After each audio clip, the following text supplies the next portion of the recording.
Hey, this video is the first of the series of videos in which I will show you how to implement the motion extraction effect in Unity Engine. By the end of the series, I would like to achieve a result that is similar to what you see right now on the screen.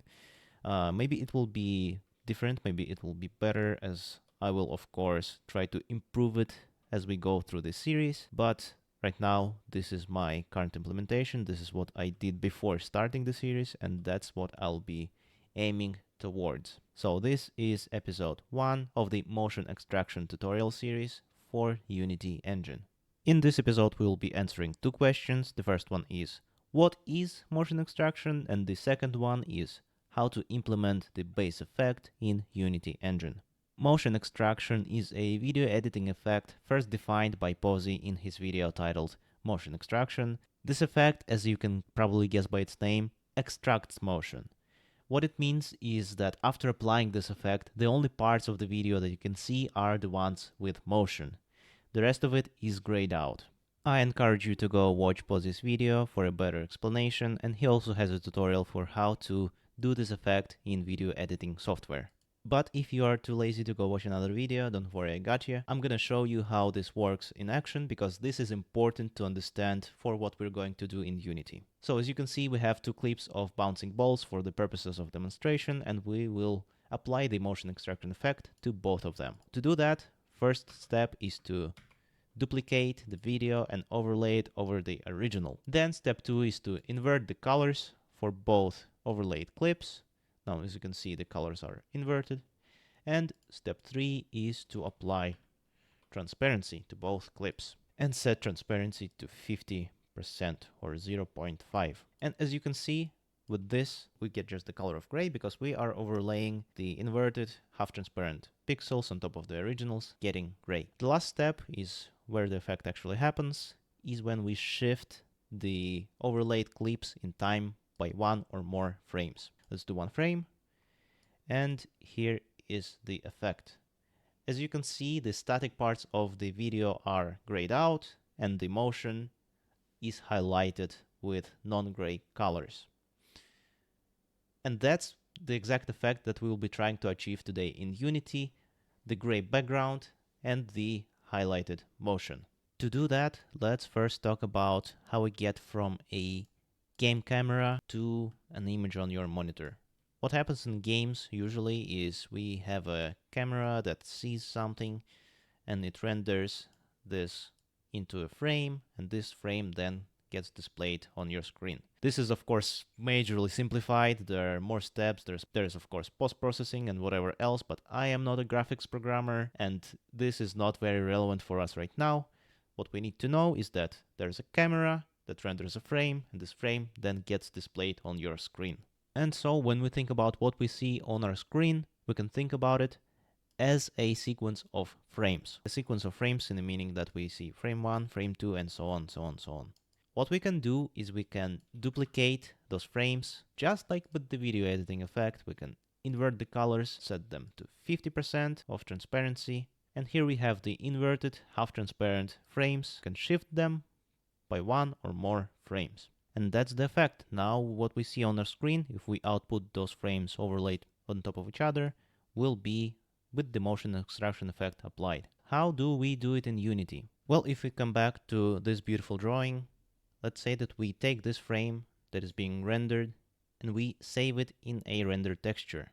And then with a delay of one frame, we render it on top of the currently rendered frame. So let us implement exactly that. To make things easier, it would be nice to have some scene with a lot of movement, like this one which I found on the asset store. I will leave a link to that in the description, but you can use whatever you have, whatever you want, even just set up some random moving objects of your own. It doesn't really matter.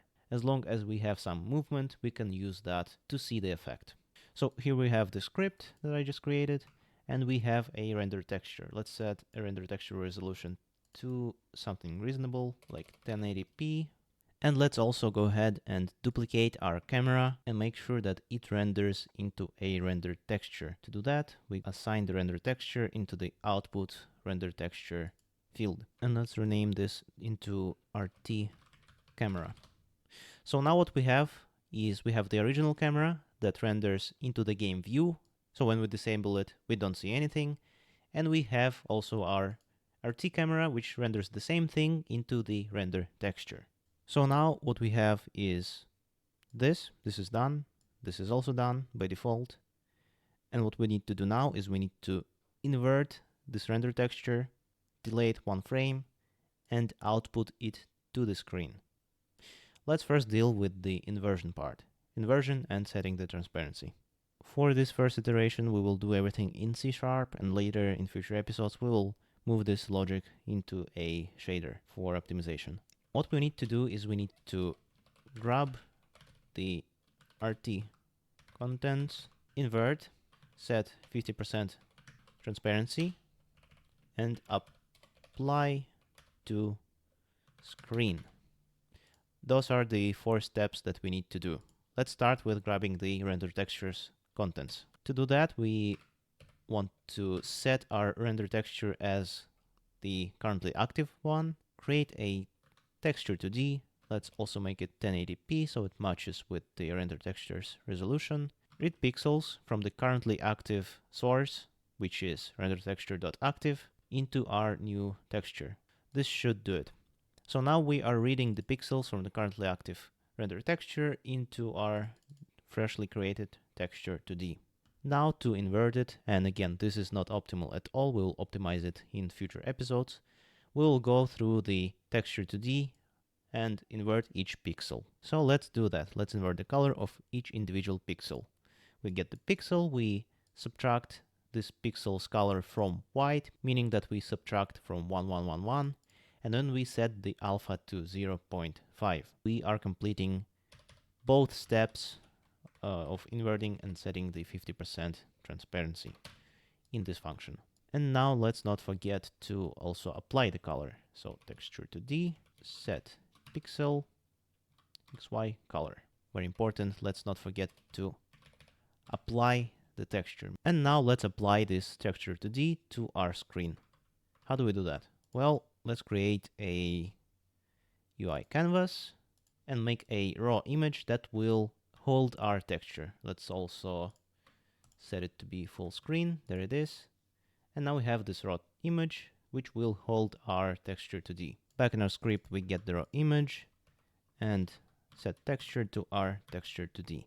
Except this will not achieve what we want to achieve. Why? Well, because we are doing all of this in one frame, meaning that we will not have the delay. To achieve the desired result, let's make another texture 2D, call it delayed texture. We assign the delayed texture to be texture 2D, and then next frame, meaning at the beginning of the update, we apply it to the raw image. And one last thing that we want to do is we want to make sure that the texture that we have is in the right texture format, which is ARGB32. Set this as false and this as true.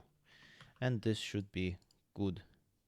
Now let's see how this works. To do that, we need to create an empty object. Let's call it logic, and we want to attach our script to it and assign the render texture and the raw image. And let's see what happens.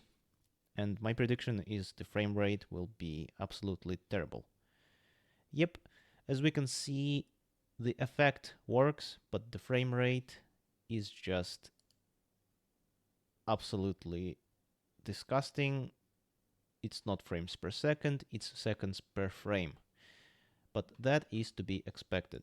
Because guess what? Doing this on CPU is a really bad idea. For now, to mitigate that, we will just reduce our resolution. Let's divide it by 8.